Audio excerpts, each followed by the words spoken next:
ഒരാൾ ചോദിച്ചിട്ടുള്ളത്, അയാളുടെ ജോലിയുടെ ഭാഗമായിക്കൊണ്ട് ധാരാളം പണം അത് കെട്ടിക്കിടക്കുന്നുണ്ട്, കിട്ടാനുള്ള തുകയുണ്ട്.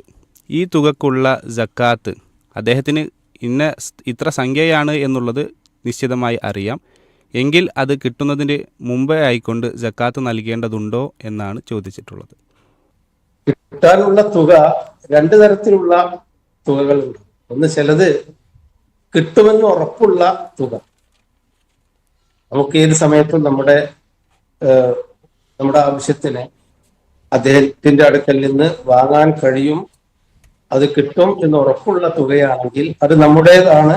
നമ്മുടെ സമ്പത്തിന്റെ കയ്യിരിപ്പ് സമ്പത്തിന്റെ രൂപത്തിൽ തന്നെ അത് എത്രയാണോ അത് കണക്കാക്കി സക്കാത്ത് നൽകും. നേരെ മറിച്ച് കിട്ടുമോ കിട്ടൂലേ, നമുക്കങ്ങനെ വേണ്ടത്ര ഉറപ്പില്ലാത്ത തുകയാണെങ്കിൽ അത് കിട്ടുമ്പോൾ അതിന്റെ സക്കാത്ത് അപ്പോൾ കൊടുക്കുക, പിന്നീട് നമ്മുടെ കയ്യിൽ ബാക്കിയുണ്ടെങ്കിൽ അതനുസരിച്ച് കൊടുക്കുക എന്നിങ്ങനെയാണ് ഈ വിഷയകമായി പണ്ഡിതന്മാർ പറഞ്ഞു തരുന്ന മസ്അല.